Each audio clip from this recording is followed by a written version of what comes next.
புதுக்கோட்டை மாவட்டம் குசலாக்குடி வீரமுத்து நகரில் வசித்து வந்தவர் மகமாயி என்கிற மகா. இவர் ஒரு கிராமிய பாடகி. கோவில் திருவிழாக்கள் நிகழ்ச்சிகளுக்கு சென்று மகா கச்சேரி நடத்துவது வழக்கம். சமூக வலைதளங்களில் ஆல்பம் பாடல்களை உருவாக்கி மகா பதிவிட்டு வந்திருக்கிறார். இவரின் பாடல்களுக்கு என்று இணையத்தில் பெரும் ரசிகர் பட்டாளமே உள்ளது. சில மாதங்களுக்கு முன்பு மகா குசலாக்குடி என்ற பகுதியில் வசித்து வந்திருக்கிறார். அவரது எதிர் வீட்டில் காயத்ரி என்பவர் வாடகைக்கு குடியிருந்திருக்கிறார். மகாவுக்கு சொந்த பந்தம் என யாரும் இல்லை என சொல்லப்படுகிறது. ஆதரவற்று நின்றவருக்கு காயத்ரியின் அறிமுகம் கிடைத்திருக்கிறது. அன்புக்கும் அரவணைப்புக்கும் ஏங்கி கிடந்த மகாவுக்கு காயத்ரியின் நட்பு பெரும் ஆறுதலாக இருந்திருக்கிறது. இதனால் அவருடன் நெருங்கி பழகியிருக்கிறார். அவரை ஒரு தாயை போலவே நினைத்திருக்கிறார் மகா. காயத்ரியின் கணவர் கார்த்திக் பாண்டியன். இவர் கச்சேரிகளுக்கு சவுண்ட் சிஸ்டம் அமைக்கும் தொழில் செய்து வந்திருக்கிறார்.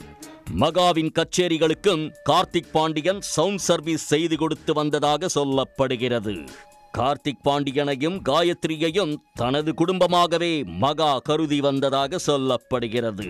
மகாவின் யூடியூப் சேனல் மற்றும் இன்ஸ்டா கணக்கு ஆகியவற்றை கார்த்திக் பாண்டியன் தான் அட்மினாக நிர்வகித்து வந்திருக்கிறார். இந்த சூழலில் 1.5 லட்சத்திற்கு மேல் ஃபாலோவர்ஸ் உள்ள அந்த யூடியூப் சேனல் மற்றும் இன்ஸ்டா கணக்கு ஹேக் செய்யப்பட்டு விட்டதாக கார்த்திக் பாண்டியனும் காயத்ரியும் மகாவிடம் கூறியதாக சொல்லப்படுகிறது. பல வருடங்களாக கஷ்டப்பட்டு உருவாக்கிய அக்கவுண்ட் ஹேக் செய்யப்பட்டால் ஒரே அடியாக ஃபாலோவர்ஸை இழக்க நேரிடும் என்பதால் அதனை எப்படியாவது மீட்க வேண்டும் என மகா நினைத்திருக்கிறார். தனக்கு தெரிந்த போலீசாரின் உதவியோடு கணக்கை மீட்டுவிடலாம் என கூறிய கார்த்திக் பாண்டியன் அதற்கு கொஞ்சம் செலவாகும் என கொஞ்சமாக பணம் வாங்க தொடங்கியதாக சொல்லப்படுகிறது. காயத்ரியும் அவங்க ஹஸ்பண்டும் என்ன பண்ணுறாங்க அப்படின்னா, இந்த மாதிரி என்னோட சேனலை பார்க்கும்போது யூடியூப்பை வந்து யாரோ ஒருத்தவங்க ஹேக் பண்ணுறாங்க, அதனால் நீ ஒரு 3 லட்ச ரூபா பணம் கொடு, அந்த பணத்தை வச்சு நான் வந்து சரி பண்ணிடுறேன் அப்படின்னு சொல்கிறாங்க. இதை நீ எப்படி சரி பண்ணுவேன்னு அப்படின்னு அவங்கள்ட்ட கொஸ்டின் பண்ணும்போது அவங்க சொல்கிறாங்க, இந்த மாதிரி என்னோட அண்ணன் ஒருத்தவங்க கிரைமில் வேலை பார்க்குறாங்க, அவங்கக்கிட்ட அந்த பணத்தை கொடுத்து நான் சரி பண்ணிடுவேன், அவங்கள்ட்ட தான் நான் எல்லா ஐடியாவும் கேட்டிருக்கேன் அப்படின்னு சொல்லி கிரைமை வந்து மென்ஷன் பண்ணுறாங்க. அவங்களும் நானும் பேசின வாய்ஸ் நோட்டு எல்லாமே என் கையில் இருக்குது. அந்த மாதிரி கிரைம்னு பேசினது நான் வந்து சரி நம்ம வந்து கொஞ்சம் பாப்புலராக இருக்கனால நம்ம சேனலை வந்து ஹேக் பண்ணிட்டாங்கன்னா சேனல் வேஸ்ட்டாக போயிடுமே அப்படின்னு நினச்சிக்கிட்டு நானும் வந்துட்டு முதல்ல என்னோடய நகையெல்லாம் கொடுக்குறேன். என்னோடய நகை ஒரு 7 பவுன் கிட்ட எல்லா நகையும் கொடுக்குறேன். அதை வந்து அவங்க பேர்லேயே அடகு வச்சு அந்த பணத்தை வந்து அவங்க அங்கே கொடுத்துட்றாங்கன்னா அதை நான் கண்ணால் பார்த்ததில்லை. இந்த மாதிரி சொல்லுவாங்க, இந்த மாதிரி நான் வந்து இந்த மாதிரி அந்த கிரைமில் பார்க்குறதுக்கு வந்து நான் வந்து கொடுத்துருக்கேன். சரி, அவங்க வந்து நான் பணம் வந்து அவங்க கையில் 3 லட்ச ரூபா கொடுத்தோட்டியே நான் பிரச்சனை முடிஞ்சிருச்சு, நான் அதை சரி பண்ணிட்டேன் அப்படின்னு சொல்லிடுவாங்க. அதை போய் நான் கண்ணாலேயோ காதாலேயோ கேட்டதில்லை, பார்த்ததில்லை. அவங்களும் அந்த பொண்ணும் நானும் ஃபோனில் பேசிக்குவோம், அது மட்டும்தான். ஒரு கட்டத்தில் சேனலை மீட்க வேண்டும் என்பதோடு வேறு சில விஷயங்களை காரணம் காட்டி கார்த்திக் பாண்டியனும் காயத்ரியும் பணம் வாங்கியதாக சொல்லப்படுகிறது. நகைகளை விற்று கொடுத்த பணம் போதவில்லை என மகாவை கடன் வாங்கித் தரச் சொல்லி கார்த்திக் பாண்டியனும் காயத்ரியும் பணம் வாங்கியதாக கூறப்படுகிறது.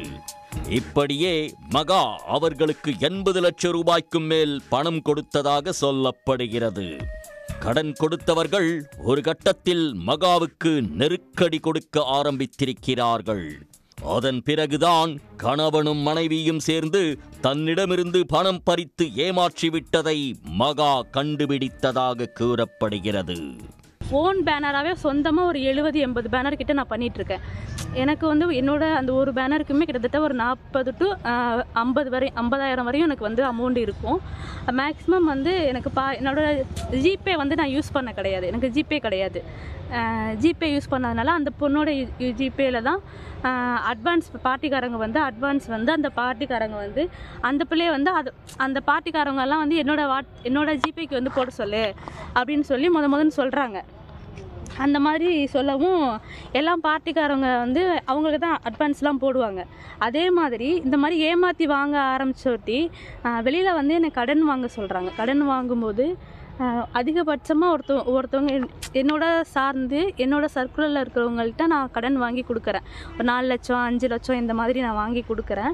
வாங்கி கொடுக்க முடியாத பட்சத்தில் அவங்க வந்து ஒரு பேர் சொல்லி அவங்க பக்கத்து நான் இவங்கள்ட்ட வாங்கி தரேன், இந்த காசை நீ அடைச்சிரு, இந்த மாதிரியே ஏமாற்றி கிட்டத்தட்ட 80 லட்ச ரூபா என்னை வந்து மோசம் பண்ணியிருக்காங்க. நான் அம்மா அப்பா இல்லாமல் இருக்கேன். இப்போ வந்து கடன்காரங்க வந்து ரொம்ப ப்ரெஷர் கொடுக்க ஆரம்பிச்சிட்டாங்க. நைட்டு பகலுமா ஃபோன் பண்ண ஆரம்பிச்சிட்டாங்க, ரொம்ப தொந்தரவு பண்ண ஆரம்பிச்சிட்டாங்க. கணவனும் மனைவியும் சேர்ந்து ஏமாற்றி பணம் பறித்ததை கண்டுபிடித்த மகா அவர்களிடம் பணத்தை திருப்பித் தர கேட்டிருக்கிறார். கார்த்திக் பாண்டியனும் காயத்ரியும் உன்னால் முடிந்ததை பார்த்துக்கொள் என கூறியதாக சொல்லப்படுகிறது. இதனால் அதிர்ச்சியடைந்த மகா பணத்தை மீட்டுத் தந்து அவர்கள் மீது நடவடிக்கை எடுக்க வேண்டும் என மாவட்ட காவல் கண்காணிப்பாளர் அலுவலகத்தில் புகார் அளித்திருக்கிறார். தன்னிடமிருந்து ஏமாற்றி வாங்கிய பணத்தில் கார்த்திக் பாண்டியனும் காயத்ரியும் வசதியாக வாழ்ந்து வந்ததாக மகா குற்றம் சாட்டியிருக்கிறார். அவங்க வீடு பக்கத்துல நான் கூடி போகும்போது அவங்க கிட்ட எதுவுமே இல்லை, அதாவது எந்த திங்ஸ்மே கிடையாது. இப்போ வந்து அவங்க கிட்ட என்னென்ன இருக்குன்னா, முதலுமே அவங்க ஒரு பொருள் வாங்குறதுக்கு என்கிட்ட தான் முதல்ல கடனே கேட்குறாங்க. அப்போ வந்து நான் ஒரு பவுனு தோடும் ஒரு 2 பவுன் செயினும் கடனாக கொடுக்குறேன்.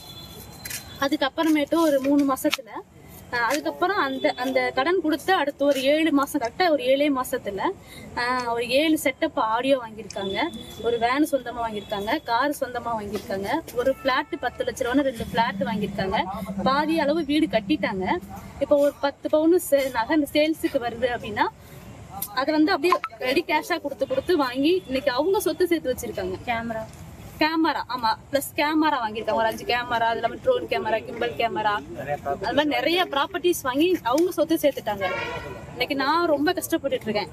மகா முன்வைத்திருக்கும் குற்றச்சாட்டுகள் தொடர்பாக கார்த்திக் பாண்டியனிடம் விளக்கம் கேட்க முயன்றபோது அவரை தொடர்பு கொள்ள முடியவில்லை. இந்த சம்பவம் தொடர்பாக உரிய விசாரணை நடத்திய பிறகே அனைத்து உண்மைகளும் தெரிய வரும்.